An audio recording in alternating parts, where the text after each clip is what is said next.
ओम सभी को नमस्ते। मंत्रोच्चारण। ओम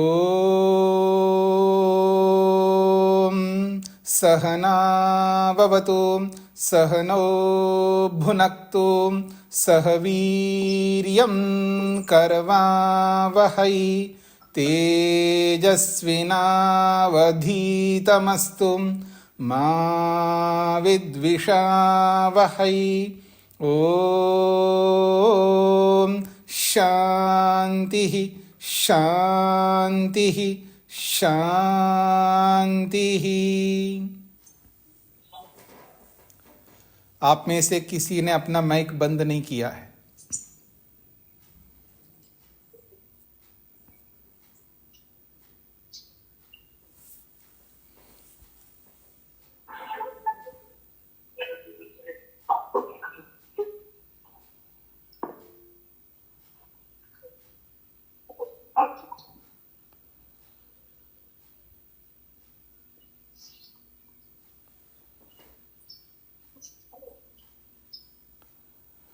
हाँ जी।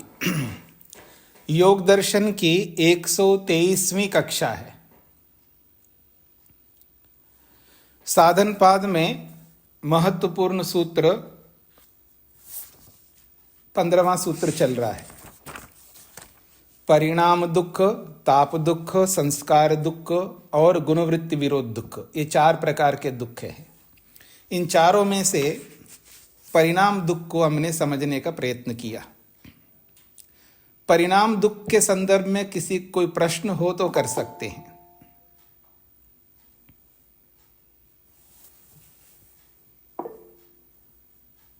हाँ जी, प्रमोद जी। नमस्ते स्वामी जी।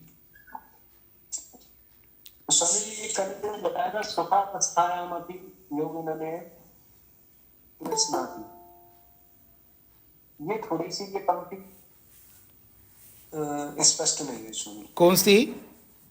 सुखावस्था, ये जो है ना, ऐसा परिणाम दुखता नाम प्रतिकूला सुखावस्था में भी योगिन में कृष्णा जी। तो सुख इसमें जो कम अवस्था, सुख की जो अवस्था में योगी की, मतलब वो समझ में नहीं है। हाँ, समझ लीजिएगा। जब आप किसी को देखते हैं तो आंखों से रूप को देखते हैं, तो रूप को देख करके आप सुख लेते हैं नहीं लेते? लेते हैं। आप कुछ चख रहे हो, खा रहे हो, तो रसना इंद्रिय से सुख लेते नहीं लेते हैं? ऐसे कोई स्मेल, अच्छी गंध आ रही है तो उस गंध का सुख लेते नहीं लेते हैं? कोई अच्छा स्पर्श कर रहे हो तो सुख लेते नहीं लेते? तो इन 5 विषयों से जब सुख लेते हम सब लोग, तो सुख लेते समय हमको अच्छी अनुभूति होती है ना, अनुकूल अनुभूति होती है। और यही सुख जब योगी लेता है उसको अच्छी अनुभूति नहीं होती है। उसको ये अनुभूति होती है मेरे को मजबूरन ये सुख लेना पड़ रहा है, क्योंकि उसको उसके पीछे ये चारों दुख दिखाई दे रहे होते हैं। तो सुख की अवस्था में, यानी रूप रस गंध स्पर्श, जो सुख भोगता है व्यक्ति, भोगी व्यक्ति, तो उसको तो सुख के रूप में भोग रहा है। लेकिन योगी व्यक्ति उन्हीं सुखों को जब ले रहा होता है तो उसमें वो 4 दुख देखता हुआ भोग रहा है। इसलिए वो 4 दुख उस योगी को दुख दे रहे होते हैं। वो भोगना नहीं चाहता लेकिन भोगना पड़ता है। समझ रहे हैं? हम लोगों को भोगना नहीं पड़ता, हम भोगना चाह करके भोगते हैं। और योगी जो है ना चाहते हुए उसको भोगना पड़ता है, इसलिए उसको 4 दुख दिखाई दे रहे होते हैं। ये कहना चाह इसमें हो गया जी। वेद प्रिया जी। स्वामी जी, कल आया था, भोगने से केवल इंद्रिय को ही तृप्ति होती है, आत्मा को तो अतृप्ति होती है जी। तो इसको स्पष्ट कर दीजिए स्वामी जी, आत्मा को तृप्ति कैसे? आप बोलते हैं ना कई बार, मन भरा नहीं जी, खा तो लिया लेकिन मन भरा नहीं। तो ये मन भरने का क्या मतलब होता है?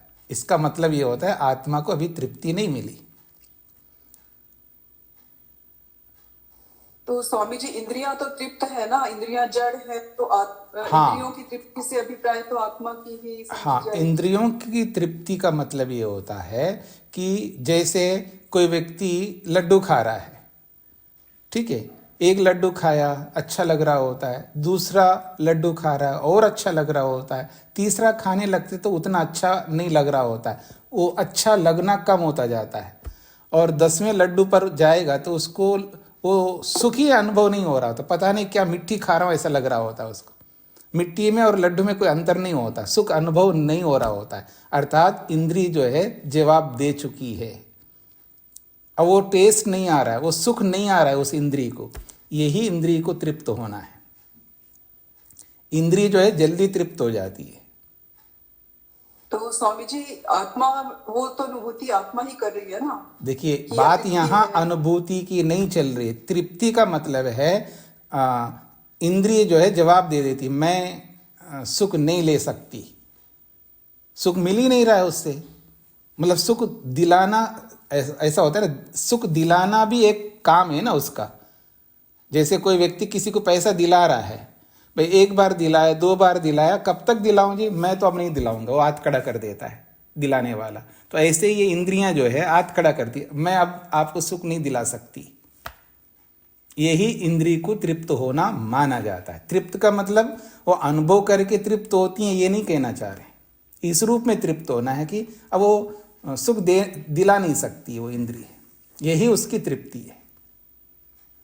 स्वामी जी, मुझे ये समझ में नहीं आया कि ये अनुभूति की बस और अब इच्छा नहीं है, अब अच्छा नहीं लग रहा है, बहुत अधिक खा लिया, तो वो अनुभूति तो किसको हो रही है? वो आत्मा को हो रही है, इसमें कोई दोहरा ही नहीं है। अनुभूति तो आत्मा को होती है, लेकिन मन को भी हम बोलते हैं ना, जैसे मेरा मन नहीं मान रहा है, स्थूल रूप से बोला जाता है ना, तो ये स्थूल कथन है। आत्मा इंद्रिय की तृप्ति है, स्थूल कथन है, स्थूल कथन है। जहां पर ऐसा होता है जब जड़ पदार्थ, देखो मेरी गाड़ी नहीं मान रही है, ये तो स्थूल कथन है। गाड़ी चली नहीं रही है, तो ये तो स्थूल कथन हो गए ना। तो ये स्थूल कथन भी होता है ना, व्यवहारिक है ये। इस दृष्टि से ही इंद्रियों की तृप्ति बताया गया है। ठीक है जी। आभा जी। नमस्ते जी। स्वामी जी, बड़ा ही बेसिक सा प्रश्न आया है। आत्मा तो सत चित आनंद है, आत्मा तो कुछ चाहती ही नहीं है, तो फिर आत्मा का तृप्त और अतृप्त, इसका क्या अर्थ हुआ? नहीं, आत्मा से आप कौन सा आत्मा है, क्योंकि 2 प्रकार की आत्मा है यहाँ पर, एक जीवात्मा है, एक परमात्मा है। तो सतचित आनंद बोल करके आप किस आत्मा को संकेत कर रहे हैं, जीवात्मा को या परमात्मा को? तो परमात्मा का विषय ही नहीं है, हम सब आत्माओं का विषय चल रहा है यहाँ पर। हम सतचित, हम सत भी हैं, चित भी है, लेकिन आनंद नहीं है। जीवात्मा सत भी है और चित भी है, लेकिन आनंद स्वरूप नहीं है। परमात्मा में ही घटित होता है सत भी, चित भी और आनंद भी। जीवात्मा में 2 घटित होते हैं, सत और चित। और प्रकृति में केवल सत है, उसकी सत्ता है, वो चेतन नहीं है। जी जी, हाँ जी। तो अब हम आगे बढ़ते हैं। परिणाम दुख आपके सामने स्पष्ट हो गया है। परिणाम दुख जो है, जब किसी भी सुख को लिया जाता है, इंद्रिय जवाब दे देती है, परिणाम में सुख मिलना बंद हो जाता है। तो एक प्रकार से इंद्रिय जो है अतृप्त हो गई, और जीवात्मा जो है वो भी अतृप्त होता है। मतलब तृप्ति के लिए सुख ले रहा था, लेकिन सुख लेने के बाद में तृप्ति आत्मा को नहीं मिलती है। यही परिणाम में दुख है, और इसको कोई भी बर्दाश्त नहीं करना चाहता है। यानी कोई उपलब्धि प्राप्त करे और उससे दुख मिले, ये कोई नहीं चाहता। यही परिणाम दुख है। और रही बात दूसरे परिणाम, अब ज़्यादा खाओगे तो पेट दर्द होगा, या अपचन होगा, इंडाइजेशन होगा, या कुछ ना कुछ बहुत सारे परिणाम निकल के आते हैं। और बड़ा परिणाम चाहते हो, भयंकर रोग आते हैं जो आजकल आ रहे हैं। ये सब परिणाम दुख हैं। किसी को कैंसर हो रहा है, किसी को टीबी हो रहा है, किसी को डायबिटीज़ हो रहा है, किसी को लीवर में ये प्रॉब्लम, किसी को ये पता नहीं कितने रोग आ रहे हैं, आप सब जानते हैं। ये सब परिणाम दुख है। ये परिणाम दुख, बहुत सारे शारीरिक दुखों के पीछे हमारा आहार भोजन कारण होता है, याद रखिएगा।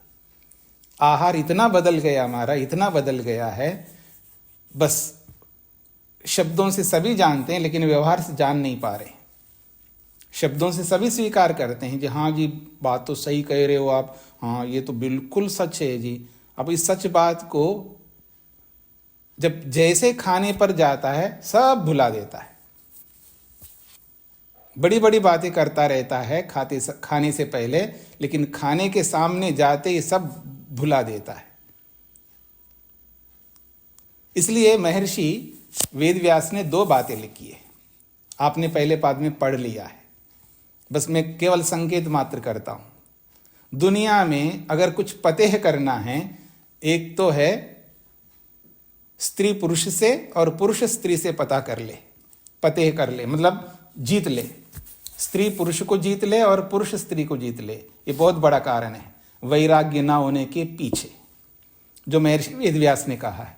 और दूसरा कारण है खान पान। ये छोटा मोटा कारण नहीं है, बहुत बड़ा कारण है। जैसे स्त्री पुरुष से और पुरुष स्त्री से अपने आप को जीत ले, ये बहुत बड़ा कारण है, उतना ही बड़ा कारण खान पान है, इसको जीत ले। और इन दोनों को जिसने जीत लिया हो तो उसके लिए वैराग्य बहुत सरल हो जाता है। ऐसा आपने प्रथम पाद में पढ़ लिया है।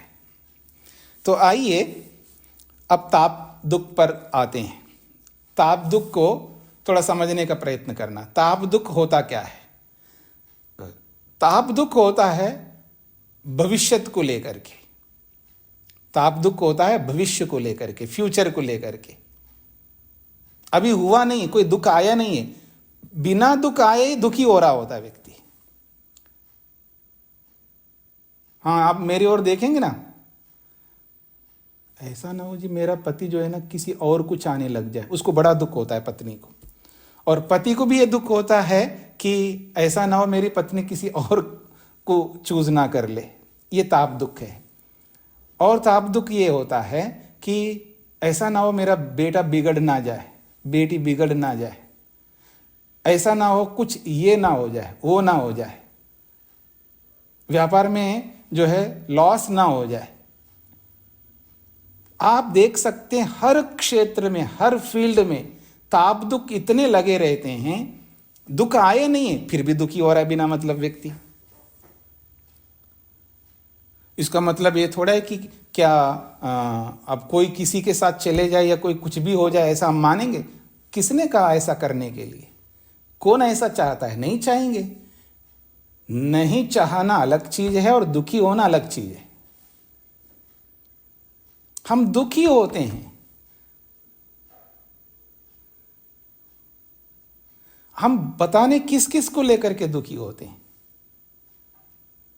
पैसे को लेकर के, मकान को लेकर के, कपड़ों को लेकर के। कौन सी ऐसी वस्तु है जिसको लेकर के हम दुखी नहीं होते?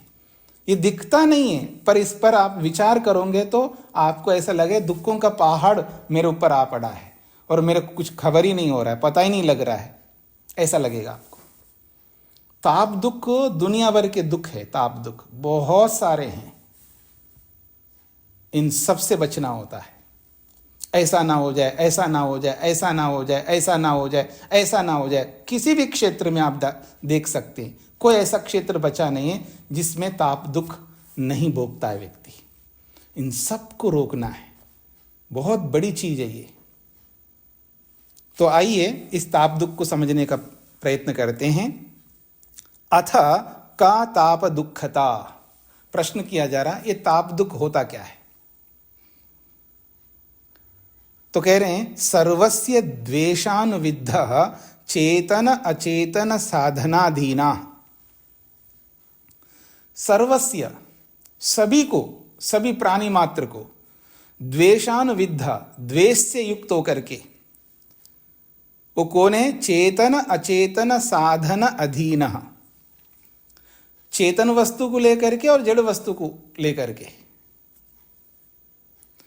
जैसे चेतन वस्तु का ताप दुख मैंने अभी बता दिया था आपको, जड़ वस्तु का भी ताप दुख होता है। ऐसा ना हो जाए ये मेरा लैपटॉप ही खराब हो जाए, ऐसा ना हो जाए इंटरनेट ही बंद हो जाए, ऐसा ना हो जाए मेरे को ग्रुप से ही हटा दिए, 2 दिन 4 दिन हो गए जी मैं क्लास में नहीं जा पा रही हूँ, नहीं जा पा रहा हूँ, और ये तो ग्रुप से हटा देंगे मेरे को। आप देख सकते हैं कि किस किस को लेकर के आदमी दुखी रहता है, यानी पग पग पर आप ताप दुख अनुभव कर रहे होते हैं।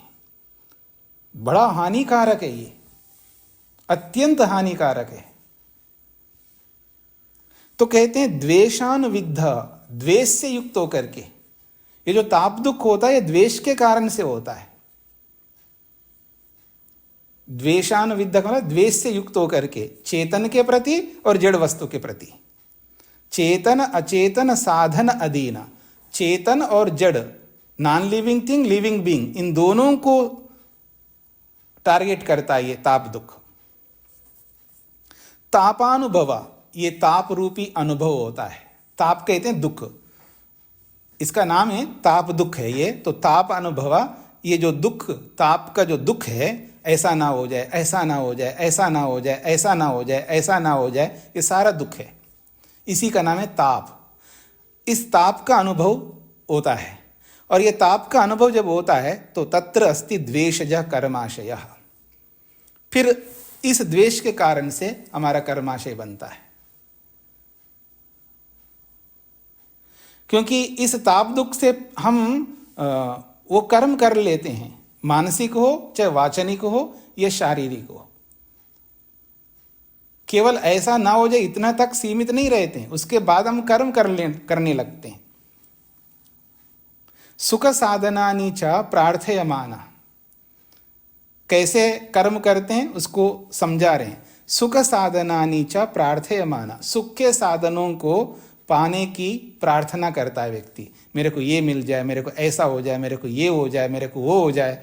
कोई पैसे के लिए, कोई कपड़ों के लिए, कोई मकान के लिए, कोई नौकरी के लिए, कोई किसी के लिए, कोई किसी के लिए।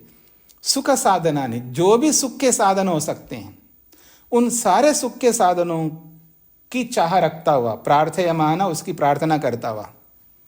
क्या करता है वो? कायेन वाचा मनसा च परिस्पंदते, सुख के साधनों को पाने की चाह रखता हुआ कायेन शरीर से, वाचा वाणी से, मनसा मन से, परिस्पंदते कर्म करने लगते हैं।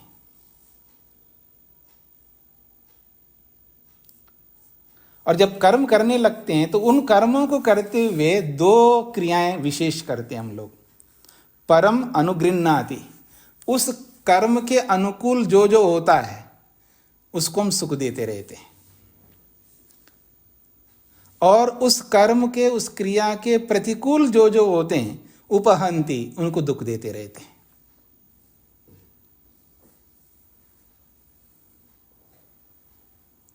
कुछ स्पष्ट हो रहा है जी?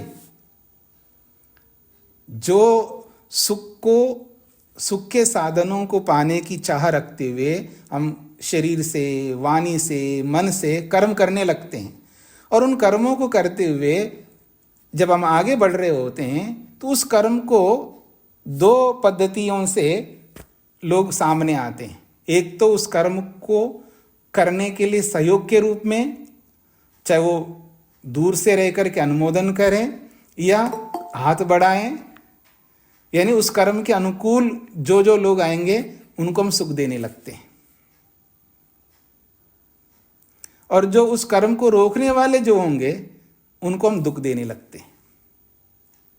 दुख देते हैं, शरीर से भी दे सकते हैं, वाणी से तो देते ही हैं, और मन से तो पूछो मत। मन से तो बस पूछो मत।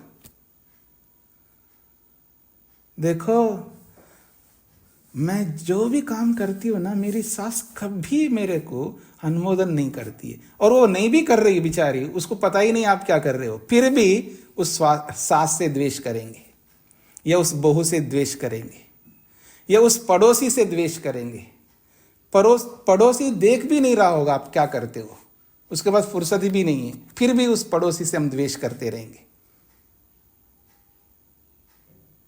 एक उदाहरण मात्र है ये, ऐसा आप सबके साथ लगा सकते हैं। तो ये कहा जा रहा है जब सुख के साधनों को पाने की चाह रखते हुए जब हम कर्म करने लगते हैं तो उस कर्म के अनुरूप जो लोग होते हैं उनको सुख देने लगते हैं। उनको देखने मात्र से ही हमारे मन के अंदर प्रसन्नता उत्पन्न होती है, उनको अच्छा मानने लगते हैं मन से, तो मानसिक कर्म होता जाता है। और कभी जरूरत पड़े तो वाणी से भी बोल लेंगे उसके लिए, तो वाचनिक कर्म हो जाएगा। और शरीर से कुछ करने की स्थिति आ जाए तो शरीर से कर भी देंगे। तो कहा जा रहा है सुख के साधनों को प्राप्त करने की चाह रखता हुआ व्यक्ति जब शरीर, वाणी और मन से कर्म करने लगता है, ततः उस स्थिति में परम अनुगृह्णाति, जो अनुकूल लोग हैं उनके प्रति कृपा करता है, उनको अच्छा मानता है, और जो उसको रोकने वाले होते हैं उनको उपहंति, उनको दुख देता है। तो पर अनुग्रह पीड़ाभ्याम, दूसरे को सुख देता हुआ, दूसरे को पीड़ा दुख देता हुआ, धर्माधर्मो उपचिनोति, फिर वो धर्माधर्म उत्पन्न कर लेता है। हाँ जी, स्पष्ट हो रहा है सभी को? सकर्माशय, और वो जो कर्माशय बनता है, धर्माधर्म रूपी जो कर्माशय, वो एक ही प्रकार का नहीं बनता है। लोभात मोहाच्च भवति, लोभ से युक्त होकर के भी वो कर्माशय बन सकता है और मोह से युक्त होकर के भी बन सकता है। और ऊपर द्वेष से युक्त होकर के बता ही दिया है। ये 3 प्रक्रिया हैं। ऊपर तो बता चुके हैं द्वेष से युक्त होकर के कर्माशय बनता है, अब नीचे बताया लोभ से और मोह से। लोभ का मतलब यहाँ राग है और मोह का अर्थ मोह है ये। तो 3 प्रकार से कर्माशय बना देता है, द्वेष युक्त कर्माशय, और लोभ यानी राग युक्त कर्माशय, और मोह युक्त कर्माशय। ऐसा ताप दुखता उच्यते, इसी को ताप दुख कहते हैं।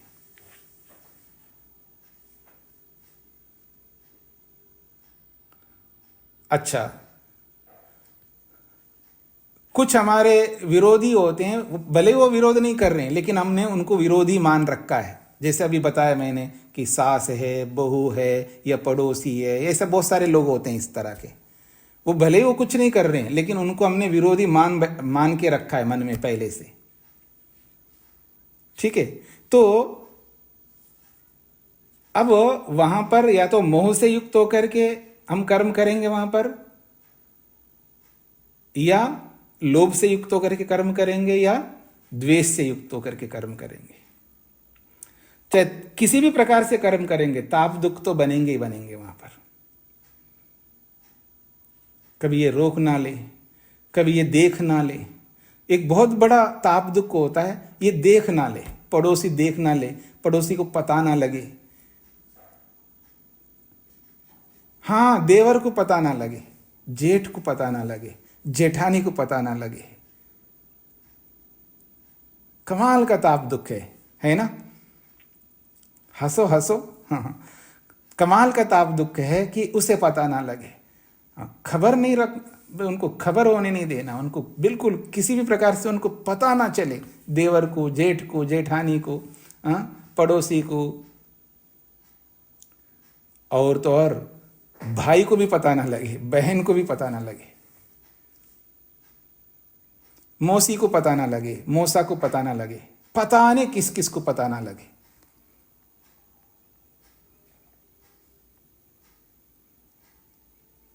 और बता दूं, मेरे को भी पता ना लगे। क्यों जी? मेरे को भी पता ना लगे। अपने बगल में कुछ खाने पीने के लिए रखा हो तो प्रवृत्ति क्या रहती है कि मेरे को पता ना लगे, यही रहेगी ना। और देखिएगा, वो खाने पीने की बात कही है। आप वीडियो बंद करेंगे, मेरे को पता ना लगे कि आप बैठ करके सुन रहे हो, खड़े होकर के सुन रहे हो, कोई काम करते हुए सुन रहे हो, क्या करते हो सुन रहे, मेरे को पता ना लगे, ये भी तो रहेगा ना। ये सब ताप दुख है, ये सब ताप दुख है।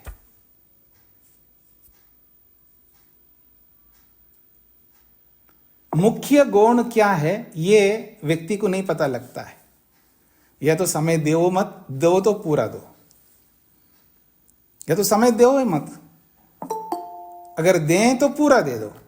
ईमानदारी होनी चाहिए, सत्यता होनी चाहिए। इदम अहम अनृतात् सत्यम उपैमि, इदम अहम अनृतात् सत्यम उपैमि, वेद तो यही कहता है। सत्य को स्थापित करना है ना, और सत्य ऐसे स्थापित नहीं होता है। प्रसंग है, मैं बताना चाहूंगा। व्रतेन दीक्षाम आपनोति,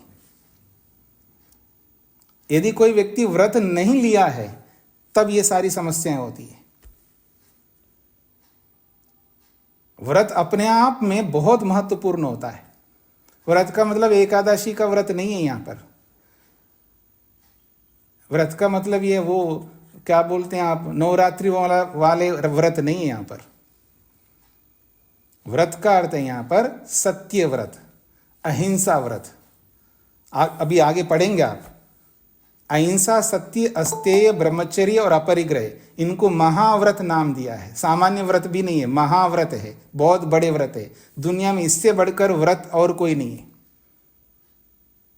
विशेषण जो दिया ना, महान व्रत है। इसका अर्थ यह है दुनिया में इससे बढ़कर और कोई बड़ा व्रत हो ही नहीं सकता। इनको महाव्रत बताया है। और जब इन व्रतों को जो व्यक्ति लेता है, धारण करता है, तभी वो दीक्षा मापनोति, वो ही दीक्षित होता है, वो अधिकारी बनता है। दीक्षया दक्षिणा मापनोति, उसी दीक्षा से वो दक्षिणा को प्राप्त होता है। केवल ब्राह्मणों को ही दक्षिणा नहीं दी जाती है, याद रखना। केवल मेरे जैसे कोई दक्षिणा नहीं दी जाती है। दक्षिणा प्रत्येक व्यक्ति को प्राप्त करना होता है। मंत्र कहता है दीक्षया दक्षिणा मापनोति, जो दीक्षित होता है वो ही दक्षिणा को प्राप्त हो सकता है। और दक्षिणा श्रद्धा मापनोति, उसी दक्षिणा से वो श्रद्धा को प्राप्त हो सकता है। वो दक्षिणा प्राप्त नहीं कर रहा है इसलिए उसके अंदर श्रद्धा नहीं पैदा हो रही है। योग विद्या के प्रति, समाधि के प्रति, विवेक वैराग्य के प्रति, ईश्वर के प्रति, स्वयं के प्रति श्रद्धा इसलिए उत्पन्न नहीं हो रही है क्योंकि वो दक्षिणा नहीं प्राप्त कर रहा है। और दक्षिणा इसलिए नहीं प्राप्त कर रहा है क्योंकि वो अधिकारी नहीं है, अनधिकारी होकर के जी रहा है। और अधिकारी इसलिए नहीं है क्योंकि वो उसने व्रत नहीं लिया। ये साक्षात वेद कह रहा है। व्रतेन दीक्षा मापनोति, दीक्षया दक्षिणा मापनोति, दक्षिणा श्रद्धा मापनोति, श्रद्धया सत्यमाप्यते। ये वेद मंत्र है।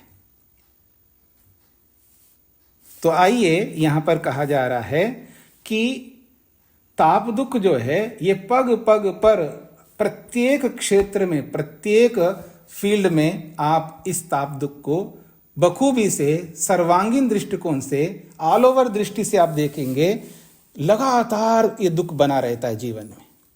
इसको रोकना है। इसको रोकने का मतलब है कि मन को बहुत अधिक शांत करना है, तभी ये दुख सारे रुकेंगे। हम मन को शांति नहीं कर पा रहे होते, मन को रोक ही नहीं पा रहे होते, मन को एकाग्र ही नहीं कर पा रहे होते, इसलिए सारी समस्या आती है। तो कहा जा रहा है कि कर्माशयो लोभात मोहाश्च भवति इति एषा ताप दुःखता उच्यते। ये ताप दुख है। अब आते हैं जी संस्कार दुख पर। यह भी बहुत महत्वपूर्ण है। जैसे ताप दुख जैसा व्यापक है, ऐसा ही ये संस्कार दुख भी उतना ही व्यापक है। वैसे तो ये सारे दुख व्यापक है। तो आइए, कहां पुनः संस्कार दुखता, संस्कार दुख किसे कहते हैं? तो कहा जा रहा है सुखानुभवाद सुख संस्काराशयो, दुखानुभवाद दुख संस्काराशय इति। यह हो नहीं सकता। हमने सुख का अनुभव किया है, किसी भी सुख को, पांचों प्रकार के सुखों में से किसी भी सुख को हमने अनुभव किया है, तो उस सुख का संस्कार बनता है। सुख लिया तो सुख का संस्कार बने बिना रह नहीं सकता।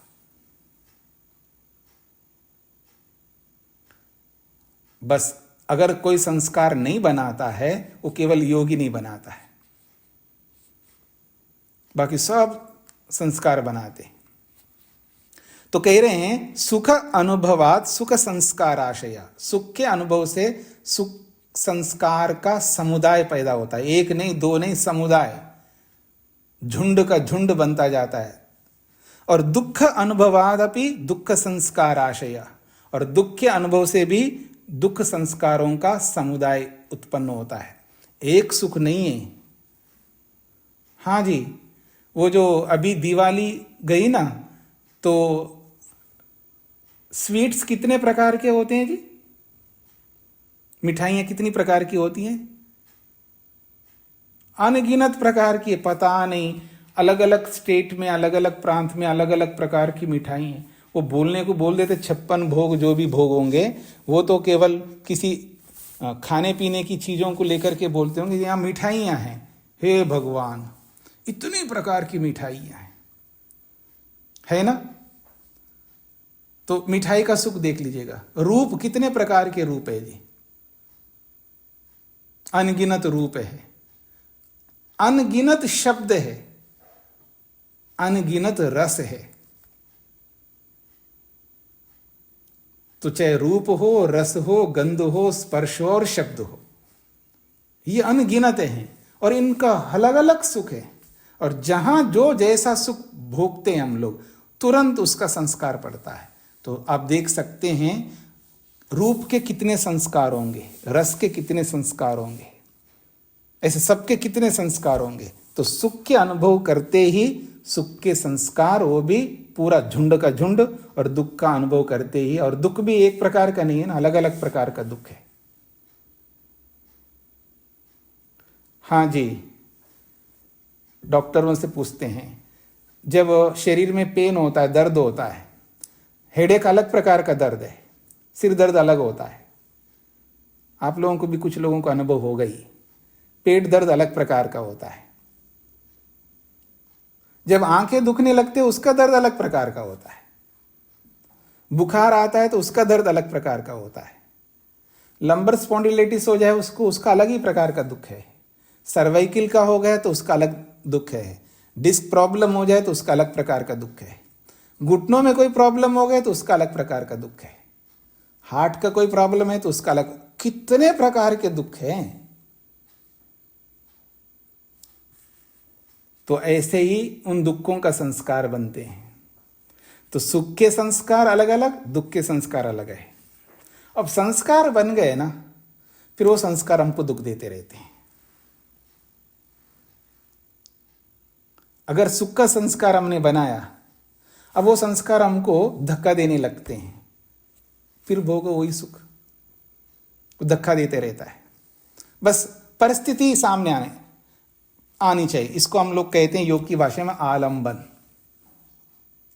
मतलब वैसा माहौल सामने आ जाए ना, तो वो संस्कार ऐसा धक्का देते व्यक्ति को उस सुख को वैसा लेने के लिए। फिर वो संस्कार से बहुत पीड़ित रहता है व्यक्ति, बहुत परेशान होता है। ठीक इसी प्रकार से जिससे भी हमको दुख मिला है, वो दुख के भी संस्कार हैं। फिर वो संस्कार भी हमें पीड़ित करते हैं। दोबारा ये दुख नहीं चाहिए मेरे को, दोबारा दिखना ही नहीं चाहिए मेरे सामने, जिससे भी दुख मिला है। वो संस्कार जो है, दुख के संस्कार भी हमें पीड़ित करते हैं। उसको भगाने के लिए, उसको हटाने के लिए हमें धक्का देने लगते हैं। जैसे कोई किसी आदमी को हम पसंद नहीं करते ना, तो अगर हमारे सामने आ जाए तो हम क्या करते हैं, उसको बोल करके भी, इसको सबसे पहले इसके सामने मैं नहीं आ सकता, ये मेरे सामने बिल्कुल नहीं आना चाहिए, इसको बिल्कुल हटाओ। कितना गुस्सा आता होगा ना व्यक्ति को, जैसे उसको हटाने चाहते हैं ना। तो ऐसे ही मन के अंदर जो है ऐसे वेग उत्पन्न हो रहे होते हैं। जिन जिन से हमको दुख मिला है उन सबको हटाने का वेग उत्पन्न होता है हमारे मन के अंदर, इंद्रियों के अंदर, शरीर के अंदर। तो संस्कार चाहे वो दुख के हो चाहे सुख के हो, ये दोनों ही हमें पीड़ित करते हैं, दोनों परेशान करते हैं, हमें जीने नहीं देते। ये है संस्कार दुख। एवं कर्मभ्यो विपाके अनुभूयमाने, एवं कर्मभ्य, जो अलग अलग प्रकार के हम कर्म करते हैं, सुख के लिए कर्म करते हैं या दुख को दूर करने के लिए कर्म करते हैं। एवं कर्मभ्य, इस प्रकार से सुख देने वाले कर्म हो या दुख को दूर करने वाले कर्म हो, इन कर्मों से विपाके, अब कर्म किया तो कोई ना कोई विपाक फल तो मिलेगा, उस फल के अनुभूयमाने, उसके अनुभव कर लेने पर, और वो फल कैसा है, सुखे दुखे वा, वो सुख के रूप में फल अनुभव किया है या दुख के रूप में फल अनुभव किया है। पुनः कर्माशय प्रचय, फिर उसके बाद फिर कर्माशय बनेगा। सुख का अनुभव किया जी, हो गया वो कर्म, हो गया, उसका संस्कार पड़ा, वो संस्कार से प्रेरित होकर के फिर हम कर्म करने लगते हैं, फिर हमारा कर्माशय बनेगा। फिर उस कर्माशय से प्रेरित होंगे, अर्थात संस्कारों से प्रेरित होंगे, फिर नया कर्म करेंगे, फिर नया कर्माशय बनता। तो ये एक चक्र के समान घूमता रहेगा, ये खाली नहीं रहता। ये है संस्कार दुख। संस्कार दुख कितना परेशान करता है, ये सब आप अनभिज्ञ नहीं है, सबको पता है, आप सबको। किसी को रूप का संस्कार परेशान करता है तो किसी को स्पर्श का संस्कार परेशान करता है, किसी को शब्द का संस्कार परेशान करता है तो किसी को रस का संस्कार परेशान करता है, किसी को गंध का संस्कार परेशान करता है। यानी पांचों विषयों में से कोई ना कोई संस्कार हमें निरंतर उद्विग्न करता रहेगा, उद्विग्न करता रहेगा। ये ऐसे संस्कार है। ये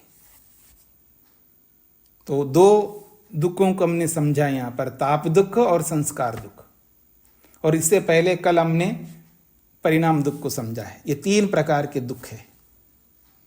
चौथा दुख आगे समझेंगे, वो भी विलक्षण है। चारों विलक्षण है, विचित्र है ये चारों दुख। तो इन दुखों से हमें बचना है, इन दुखों को रोकना है। और यही सारे दुख जो है ना, व्यक्ति को विवेक उत्पन्न कराते हैं। किसको? योगाभ्यासी को। जो योगाभ्यास करने वाला है वो इन दुखों से परेशान होकर के इन दुखों से छूटना चाहता है। और सांसारिक व्यक्ति का कोई खबर नहीं होता इन दुखों का, उसको कोई मतलब नहीं इन दुखों से। अगर आप बताने लग जाओ तो उसको समझ में भी नहीं आएगा, उसका विषय ही नहीं है। ये उनका ही विषय है जो बस जिसको वैराग्य चाहिए, जिसको समाधि चाहिए, जिसको ईश्वर का दर्शन चाहिए, जिसको जन्म नहीं चाहिए, जिसको मृत्यु भी नहीं चाहिए, उसी को ये दुख दिखाई देते हैं। इतना आसान नहीं है, इसके लिए बहुत मेहनत करना होता है, पुरुषार्थ करना होता है, और पग पग पर अलर्ट होकर के देखना होता है। मैं परिणाम दुख से ग्रस्त तो नहीं हो रहा हूं, मैं ताप दुख से तो ग्रस्त नहीं हो रहा हूं, मैं संस्कार दुखों से तो पीड़ित नहीं हो रहा हूं। देखना पड़ता है व्यक्ति को।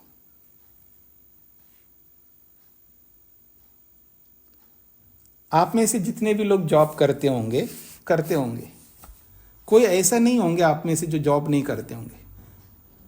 मतलब बाहर किसी कंपनी के साथ ही जॉब करना ही जॉब नहीं है, घर में भी तो जॉब करते हैं। कोई पति के लिए जॉब करती हैं, कोई पत्नी के लिए जॉब करता है, कोई बच्चों के लिए जॉब करते हैं, किसी ना किसी के लिए आप करते ही है ना। ये पार्ट टाइम जॉब है वो सारे, याद रखिएगा। फुल टाइम जॉब है ये वाला, खाली रह नहीं सकता आदमी। ये ऐसा काम है, इन कामों को करने के लिए आदमी के पास फुर्सत नहीं है, वक्त नहीं है, टाइम नहीं है। ये फुल टाइम जॉब है, बस यही देखते जाना होगा। उसको ये निरंतर देखना होता है कि मैं ताप दुख से तो कहीं जुड़ा हुआ नहीं हूँ, मैं परिणाम दुख से तो कहीं जुड़ा हुआ नहीं हूँ, मैं संस्कार दुख से तो पीड़ित नहीं हो रहा हूँ। निरंतर वॉच करना पड़ता है, देखते रहना। इसीलिए कहा जाता है दृष्टा बनो। जैसे ईश्वर दृष्टा बनता है ना, ऐसे ही हमें दृष्टा बनना पड़ता है। दृष्टा बने बिना इन दुखों को समझ नहीं सकता कोई। दृष्टा मतलब वॉच करना है, बस देखते रहना है, अपने आप को देखते रहना है, अपने संस्कारों को देखते रहना है, अपने ताप दुख को देखते रहना। मैं ताप दुख से तो ग्रस्त नहीं हो रहा हूं, इसलिए फुल टाइम जॉब कह रहा हूं। निरंतर देखते रहना, खाली रहना नहीं है हमको। कोई आप में से ये सोचे कि केवल यही धंधा है कि हमारा, इन्हीं को देखते रहेंगे। मैं ये नहीं कहना चाह रहा हूं सब काम छोड़ के इनको देखते रहना। आप में से जो भी जॉब करते हैं बाहर किसी कंपनी से, तो केवल जॉब ही करते हैं या उस जॉब को करते हुए घर को नहीं देखते आप? उस जॉब को करते हुए अपने बच्चों को नहीं देखते हैं? उस जॉब को करते हुए आप अपने मकान को नहीं देखते? क्या नहीं देखते? सब देखते हो ना। ऐसे ही यहां देखना होता है। जो भी हम करते हैं अपने अपने काम, वो सबको करते हुए इनको भी देखना होता है। इसलिए मेरे पास वक्त नहीं है। जब ये काम करेंगे ना, तो आप दूसरे को देखना ही नहीं चाहोगे। न सास को देखना चाहोगे, ना बहू को देखना चाहोगे, ना पति को देखना चाहोगे, ना पत्नी को देखना चाहोगे, क्योंकि दूसरे को देखने का वक्त ही नहीं है। अपने कामों से फुर्सत नहीं है मेरे को। दूसरे को क्या देखूं मैं? हाँ, आप देखो दूसरों के कपड़ों को, दूसरों के चश्मों को, दूसरे के घड़ियों को, दूसरों के चप्पल जूते सैंडल को, दूसरे की गाड़ी को, दूसरे के फलाने को। कहाँ देखने का वक्त है मेरे पास? क्यों देखूं मैं? अपने देखने के लिए तो वक्त नहीं है मेरे पास। इतना सब कुछ देखना है मेरे को। ये काम करना है हमको। जो भी आपके अपने कर्तव्य है, हर व्यक्ति अपने कर्तव्यों में बंधा हुआ है, लेकिन उन कर्तव्यों को करते हुए ये जो कर्तव्य है इनको छोड़ नहीं सकते। अगर ये छूट जाए हमारे से, तो फिर हम कभी नहीं पहचान पाएंगे अपने आप को। फिर ईश्वर को भुला दो, मुक्ति मोक्ष और जन्म और मृत्यु इन सबको भुला दो। फिर आप एक यंत्र की तरह बन करके जी लो, एक मशीन बन करके, एक इंस्ट्रूमेंट की तरह जी लो, एक डिवाइस की तरह जी लो। पर ऐसा जीना हमें पसंद नहीं आएगा। काम ये है वास्तव में जो करने योग्य है। और स्पेशली मैं उनके लिए कहना चाहूंगा जिसके कोई कर्तव्य बचे नहीं है, उसको तो और कुछ नहीं करना, यही करना है। उसके लिए सुअवसर है, और ऐसा अवसर कभी नहीं मिलता, बार बार नहीं मिलता। इन चीजों को करने के लिए हमें मेहनत करना है। तो आइए, आप में से कोई पूछें ताप दुख के बारे में, संस्कार दुख के बारे में, परिणाम दुख के बारे में, किसी कोई प्रश्न हो तो आप पूछ सकते हो, क्योंकि ये बहुत महत्वपूर्ण विषय है। हाँ जी, अनीता जी। नमस्ते स्वामी जी। जी स्वामी जी, अभी जैसे आप ताप दुख के विषय में बता रहे थे कि हम किसी को कुछ बताना नहीं चाहते या कुछ छुपाना चाहते हैं। ये इसमें दुख का कैसे है कि मेरी कोई हानि हो या कुछ मेरा पता चल जाए, इस विषय में नहीं समझ में आया स्वामी जी। ऐसा है कि हम विवेक पूर्वक, ज्ञान पूर्वक, सत्य की दृष्टि से हम किसी को छुपाना चाहते हैं, उसमें तो सभी लोग करते हैं। बात वो नहीं चल रही है। ये जो डर से हम लोग जैसे करते ना, नहीं उनको नहीं पता लगना चाहिए, उनको नहीं पता लगना चाहिए, ये ताप दुख ही तो है। जैसे उदाहरण देता, कितनी बातें ऐसी होती हैं जो पति को पता न लगना चाहिए ऐसा पत्नी सोचती है, और कितनी बातें ऐसी होती हैं जो पति सोचता है पत्नी को पता ना लगे। ये सब ताप दुख है और कुछ नहीं है। समझने से एकदम आसानी से समझ में आ जाएगा। वहां डर रहता, ताप दुख में एक भय रहता है, और जहां भय रहित होकर के आप किसी को, जैसे मैं उदाहरण देता हूं, अब मान लीजिएगा एक बच्चा है 10th में 11th 12th में पढ़ रहा है। अगर हम अपने जो घर का जो सीक्रेट बातें होती हैं वो उनको पता ना लगे, उसका अभी एज नहीं है, वो अभी उसके ऊपर वो दायित्व नहीं आया है, उसको पता ना लगे, उसको छुपाना, वो डर से नहीं छुपा रहे, अयोग्य व्यक्ति से छुपा रहे होते हैं। वहां पर जब अयोग्य व्यक्ति से छुपा रहे होते हैं तो वहां पर कोई ताप दुख नहीं होता है। लेकिन जहां योग्य लोगों से छुपा रहे होते हैं वहां डर साथ में जुड़ा रहते, वो ताप दुख होता है। अब क्लियर हो गया आपको? जी नरेंद्र जी। जी धन्यवाद स्वामी जी। स्वामी जी ओम जी जी। जैसे अभी बताया कि धर्म और अधर्म दोनों से पाप दुख के संस्कार ये कर्माशय बनते हैं जी। तो एक कर्म तो मनुष्य करेगा, या तो धर्म करेगा या अधर्म। तो ये धर्म से नहीं समझ में आया स्वामी जी कि धर्म से भी जो है दुख का बनता है, पाप दुख का। जी धर्म यहाँ जो बनता है वो अविद्या से जुड़ा हुआ धर्म बनता है। धर्म अविद्या से युक्त होकर के होता है, और जहाँ धर्म और अधर्म नहीं होता है वो परे के कर्म होते हैं, उसको निष्काम कर्म कहते हैं, उसको योगी लोग करते हैं। वो धर्म और अधर्म से परे उठ करके करते हैं वो लोग।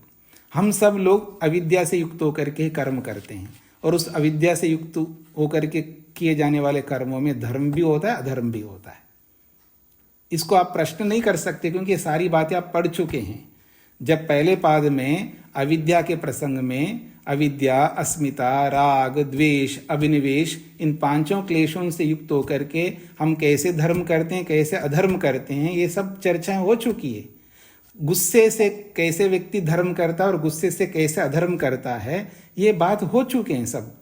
फिर आप इस पर प्रश्न कैसे करेंगे? आप करेंगे इसका मतलब पिछले की आवृत्ति आप नहीं करते, पिछले पाठों को रिपीट करना चाहिए व्यक्ति को, तो ये सारी बातें आपको सरलता से समझ में आ जाएंगी। धर्म और अधर्म अविद्या से ही युक्त होकर के हम करते हैं। हाँ जी नरेंद्र जी। हाँ जी उमेश जी बताइए। स्वामी जी, जैसे आपने कहा कि ये रहता है कि क्लास में से हमें निकाल ना दे, अगर हमारे मन में ये रहता है तो हम टाइम पे जुड़ने की कोशिश करते हैं, चाहे हम कहीं पे भी हों। फिर ये होता है हम टाइम पे पहुंचे और जुड़ जाएं। और ये इसमें नुकसान क्या है? नहीं, इसमें नुकसान भी है और लाभ भी है, दोनों। अविद्या से युक्त होकर के जब हम कर्म करते हैं तो उसमें लाभ भी होता है और हानि भी होती है। और यहाँ पक्ष चल रहा है हानि का पक्ष, तो जब हानि का पक्ष उभरा हुआ होता है, हानि का पक्ष प्रधान होता है, तो कहेंगे ना इस बात को। आप डरते हुए क्यों ऐसा सोचो, आप न डरते हुए समय पर आने का कोशिश करो, वहां ताप दुख नहीं होता है। समझ रहे ना आप? मेरी बात को समझने का प्रयत्न करिएगा। एक होता है व्यक्ति डर करके ताप दुख पैदा करके फिर समय का पालन कर रहा, और एक बिना डर करके बिना ताप दुख के समय का पालन कर रहा है। तो दोनों में कौन सा बेटर है? बिना डरे अगर करें तो ज्यादा सही है। हाँ, तो उसमें ताप दुख नहीं होगा। और एक बात और, जैसे आपने कहा कि ये मन में डर रहता है कि जैसे परिवार के कुछ लोगों को ये ना पता चल जाए या किसी और को ना पता चल जाए, तो ये होता है कि कुछ लोग ऐसे होते हैं जिनमें बहुत द्वेष होता है, चाहे उनके लिए कितना भी करूं, तो उनसे अगर कोई बात छुपाई जाती है तो वो भी दुख बनता है हमारा। हाँ जी, वो ताप दुख होता है ना। तो अगर आप वहां पर बिना द्वेष के अगर आप छुपाएंगे तब तो नहीं होगा ताप दुख, और आप बिना द्वेष के आप छुपाएंगे, ऐसा आपके पास ऐसी योग्यता है ही नहीं है, तो आप क्या करेंगे? तो आप ताप दुख से ही छुपाएंगे ना। आप मतलब बिना डरे, बिना अविद्या के, बिना द्वेष के आप काम ही नहीं कर सकते। आज आपकी जो योग्यता है, आपकी मतलब आप जैसे सबकी योग्यता ऐसी है जो बिना द्वेष के, बिना राग के, बिना मोह के कोई कार्य नहीं कर सकते आप, क्योंकि आपकी समाधि लगी नहीं है, आपने अविद्या को रोका ही नहीं है। तो जब अविद्या को रोका ही नहीं है तो अविद्या को रखते हुए बिना द्वेष के आप काम नहीं कर सकते। फिर भी आप ये बोल सकते जी मैं बिना द्वेष के ही आपके साथ जुड़ रहा हूं, तो वो मोटा स्वरूप होता है उसका। जो मोटा मोटा द्वेष जो होता है वो द्वेष आप नहीं कर रहे, लेकिन सूक्ष्म द्वेष तो भरपूर कर रहे होते हैं आप। ऐसे ही बिना राग से आप, मैं बिना राग के कर रहा हूं अगर आप कोई कहता है तो इसका अर्थ होता है स्थूल राग आप नहीं कर रहे, लेकिन सूक्ष्म राग किए बिना आप जुड़ नहीं सकते किसी के साथ में। हाँ जी, स्पष्ट हो रहा है? जी स्वामी जी, धन्यवाद। हाँ जी, रामचरण जी। नमस्ते स्वामी जी। जी ये जो वेद मंत्र आपने बताया वृत्तेन दीक्षाप्नोति दीक्षायाम दक्षिणा, इसको थोड़ा सा समझा दे तो मेरा भी।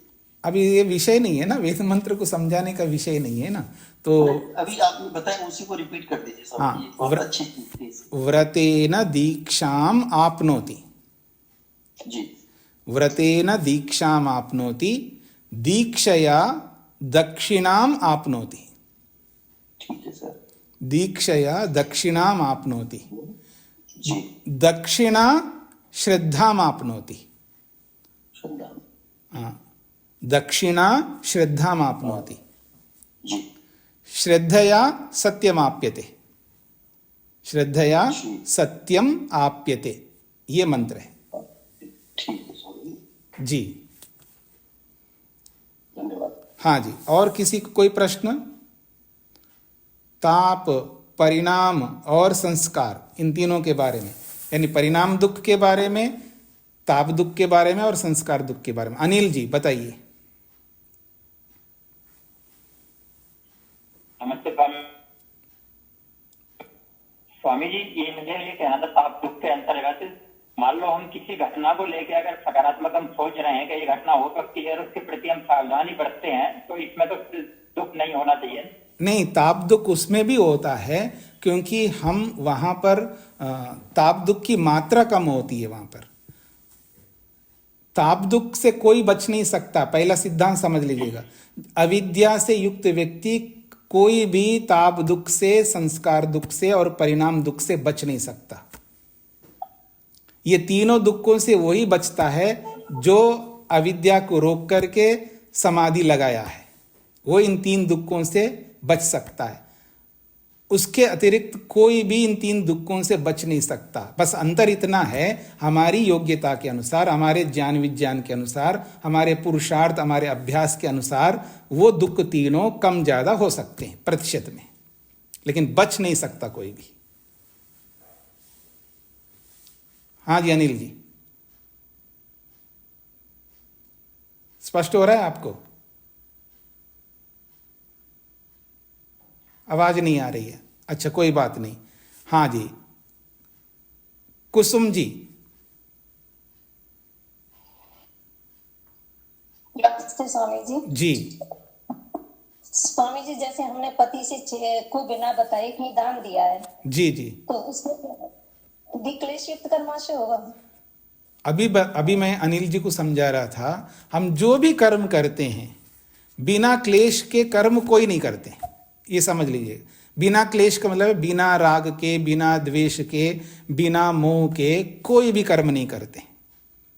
बस अंतर इतना है कि उसमें मात्रा की कम ज्यादा हो सकती है, हमारे ज्ञान विज्ञान के ऊपर, हमारे अभ्यास के ऊपर, हमारे कर्मों के ऊपर निर्भर करता है। नहीं, हमने झूठ भी नहीं बोला, उनसे पर बिना बताए दे दिया। नहीं, बात वो नहीं है कि झूठ भी नहीं बोल रहे, बिना बताए दे रहे। तो जब ऐसा है तो बताने में क्या दिक्कत है? वो रोकेंगे, ये डर है ना। हाँ है। तो जब है तो ताप दुख है ना। मान लो पति, ऐसा होता है, कोई पति चाहता नहीं है, कोई पत्नी नहीं चाहती है। जब पत्नी नहीं चाहती है तो पति चाहता है तो वो करता है बिना पत्नी को बताए, और पति नहीं चाहता है और पत्नी चाहती है तो पत्नी भी बिना बताए करती है। और करना चाहिए, इसको नहीं करना चाहिए मेरा कोई सिद्धांत नहीं है जी। मतलब ऐसा नहीं करना चाहिए, ऐसा कोई मैं प्रतिपादित नहीं कर रहा हूं। जब तक हमारे में अविद्या है हम ऐसे ही करते रहेंगे। हाँ, अगर आपको लगता है कि मेरे को ऐसा नहीं करना है तो अविद्या को गांठ बांध करके एक कोने में रख दो, उसका यूज ही नहीं करो, फिर तो सब करो आप। फिर डरता कौन है व्यक्ति? अविद्या युक्त व्यक्ति ही डरता है, चाहे वो पति से डरे या पत्नी से डरे या अध्यापक से डरे या विद्यार्थी से डरे, या बलवान से डरे या निर्बल से डरे या किसी से भी डरे। डरता वही है जो अविद्याग्रस्त व्यक्ति है। जिसके पास अविद्या नहीं है वो किसी से नहीं डरता। और इसका ये अर्थ नहीं है कि पति से छुपा करके या पत्नी से छुपा करके या सास से छुपा करके या बहू से छुपा करके या बेटों से छुपा करके कर्म नहीं करना चाहिए, ऐसा मेरा कोई सिद्धांत नहीं है। जहां जैसा आपको लगता है वो वैसा करना चाहिए। अच्छे कर्म छोड़ना थोड़ा है, अच्छे कर्म कर रहे हैं आप, तो अच्छे कर्मों के लिए कोई रोकने वाले तो उनसे छुपाना ही चाहिए, इसमें कोई दोहरा ही नहीं है। प्रश्न ये नहीं है कि उनसे छुपाना है या नहीं छुपाना है, प्रश्न ये है कि अच्छे कर्म करने चाहिए। और रही बात ये जो दुख है, तो दुख भोगते रहेंगे हम जब तक अविद्या रहेगी, इनको कम करने की चेष्टा करते रहना चाहिए। हमारे में इतना साहस आना चाहिए, आप रोकते हो, आप नहीं करने देना नहीं चाहते हो, तो आप रोकते रहे ना, मैं करती रहूंगी। आपका धर्म है, आप रोकिएगा, आप स्वतंत्र है रोकने वाले, और मैं अच्छे काम करने में मैं स्वतंत्र हूं। आप जितना रोको, मैं जितना करना करूंगी या करूंगा, ये लेकर के चलो, फिर आपको कोई परेशानी नहीं होगी। आप लोगों को डील करना नहीं आता, सबसे बड़ी समस्या ये है। आप ये डील क्यों नहीं कर सकते? आप दुनिया भर के काम करते हो पतिदेव जी, मैं कभी रोकती हूँ क्या? सबको तो नहीं रोकती हूँ ना, कुछ चीजें आप भी तो करते हो ना, मैं रोकने पर भी तो करते हो ना। वो नकार नहीं कर सकता, ना नहीं कर सकता, तो ठीक है, कुछ काम मेरे को भी करने दो। उससे डील करना सीखना चाहिए ना, पति से या पत्नी से या सास से या बहू से या गुरु से या विद्यार्थी से, सबसे डील करना आना चाहिए ना। तो डील करना सीख लो तो आपको कोई समस्या नहीं होगी। फिर भी समस्या आती है तो छुपा लो जी, अच्छे कामों को छुपा करके भी करना पड़े तो अच्छे ही तो है, लाभ तो मिलेगा। हानि जहां कम होती हो और लाभ ज्यादा जहां होता हो, उस कार्य को अवश्य करना चाहिए जिसमें लाभ ज्यादा और हानि कम।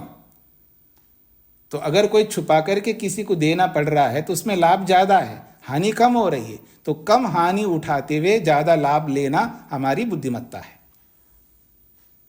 स्पष्ट हो गया कुसुम जी? जी स्वामी जी, धन्यवाद जी। और किसी का कोई प्रश्न? मधु जी, क्या कहना है आपको? स्वामी जी यही कहना चाह रही थी कि बहुत सारे काम जो है पुरुष वर्ग जो है नहीं बताते घर में, और ऐसा नहीं कि वो छुपाते हैं, उन्हें याद ही नहीं रहता, वो इतने काम में रहते हैं। तो यदि हम घर में अपने उद्देश्यों की, लक्ष्यों की पूर्ति करने के लिए कुछ धन दे देते हैं और नोइंगली नहीं बताते, क्योंकि उस पर फिर वाकई में झगड़ा हो या, क्योंकि हम तो ये नहीं कह सकते ये मार्ग ठीक है, वो कहते हैं और कह सकते हैं कि तुम जो कर रहे हो ये ठीक नहीं है, ये यहाँ नहीं करना चाहिए। तो मुझे लगता है कि हम बिना बताए भी यदि करते हैं तो इसमें कोई बुराई मुझे नहीं लगती। नहीं, मैं तो इसको स्वीकार ही कर रहा हूँ ना, मैं कभी इसको मना नहीं कर रहा हूँ ना, ये तो मैं बोल ही रहा हूँ। मैं केवल सिद्धांत की बात आपके सामने रख रहा हूँ। बस इसमें हमें गिल्ट नहीं फील करना चाहिए, तो फिर वो छुपाने का भी, छुपाना नहीं मतलब प्रचार भी नहीं कर रहे, तो इसमें अपने आप को गिल्ट में नहीं हमें जीना चाहिए। देखिए, मैं ये नहीं कहना चाह रहा हूँ हमें गिल्ट में जीना चाहिए, लेकिन वहाँ भय होता है, हम छुपा इसलिए रहे हैं, हम वो नहीं रोकना चाहते, उनके रुकावट से डर करके तो हम नहीं बताना चाह रहे ना। आप ये बात बताइए कि सामने वाले कोई भी हो, पति हो, पत्नी हो, सास हो, बहू हो, अध्यापक हो, विद्यार्थी हो, कोई भी हो, कोई नहीं आपको रोकने वाले हैं, आपको कुछ कहेंगे ही नहीं, कुछ भी नहीं कहेंगे 1% भी, तो फिर आप छुपाते हैं क्या? अच्छा स्वामी जी, ये क्या ये ताप दुख में आएगा फिर भी, यदि हम किसी अच्छे शुभ कर्म में काम? हाँ, बिल्कुल बिल्कुल ताप दुख में आता है, यही तो मैं कहना चाह रहा हूँ। और इस बात पर ध्यान दीजिएगा, ताप दुख जो हो रहा है उससे हानि कम हो रही है, आपके परोपकार से ज्यादा लाभ हो रहा है। इसलिए मैं तो कह ही रहा हूं ना, आप भले ये दुख मिल रहा है तो मिलने दो, ज्यादा लाभ वाले काम करो ना, क्योंकि हमारी योग्यता भी ऊंची नहीं है। जब ऊंची योग्यता है तो आप छुपाएंगे नहीं। याद रखना, जो भी छुपाता है, चाहे अच्छे के लिए छुपाता हो या किसी के लिए भी छुपाना जो है वो सिद्धांत नहीं है। जब सामने वाले समझ नहीं रहे इसलिए हमको छुपाना पड़ रहा है ना, यही कारण है। हाँ, तो यही कारण है। तो इसमें उनके पास वो योग्यता नहीं हमारी बातों को समझने का, इसलिए तो हम छुपा रहे हैं ना, क्योंकि इसके पीछे एक बात कह सकती हूँ जी, हमें बचपन में ये सिखाया गया कि ऐसे लोग जहाँ मिले जो हमारे किसी की योग्यता को ना समझें और उसमें विघ्न उत्पन्न करें, तो हमारे बाबा जी कहा करते थे इससे अच्छा है कि ततैयों के छत्ते में जाके मुंह रगड़ लो, ऐसे लोगों से बहस करने से अच्छा ये है। नहीं, तो ऐसा हम लगता हमें है। कोई बहस नहीं करना है। देखिए, जब हमारी योग्यता कम होती है तब हम ऐसा करते हैं। जब हमारी योग्यता इतनी ऊंची होती है ना, तो फिर हमको ऐसा करने की जरूरत नहीं होती है। हमारा एकदम दर्पण की तरह ओपन रहता है, कोई कुछ भी समझते हैं, मेरे कोई परवाह नहीं है, मैं किसी से डरूंगा नहीं। ये तब आती है योग्यता जब हमारे को ये विवेक होता है, वैराग्य होता है। अभी तो हम अविद्या से आकंठ डूबे हुए हैं, इसलिए ये सारी परिस्थितियां आती है। और इन परिस्थितियों में भी जो जो अच्छा काम आपको करना होता है, छिप करके करना होता है, छुपा के करना होता है, ना बता के, जैसे भी करना करो ना। मना किसने किया है? मैं तो करूंगा नहीं मना, बस केवल मेरे को सिद्धांत तो रखना ही ना। एक दिन इन सबसे ऊपर उभरना है ना हमको। एक दिन ऐसा आ जाए किसी को छुपाना ना पड़े मेरे को।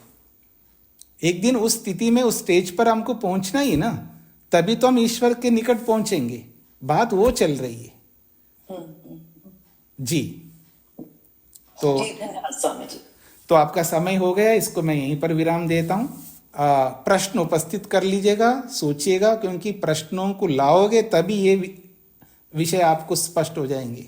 और नहीं लाओगे प्रश्न, अलग अलग प्रकार के जब प्रश्न आते हैं तो ये विषय और खुलते जाते हैं।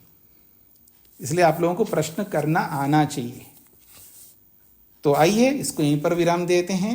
ओम शांति शांति शांति।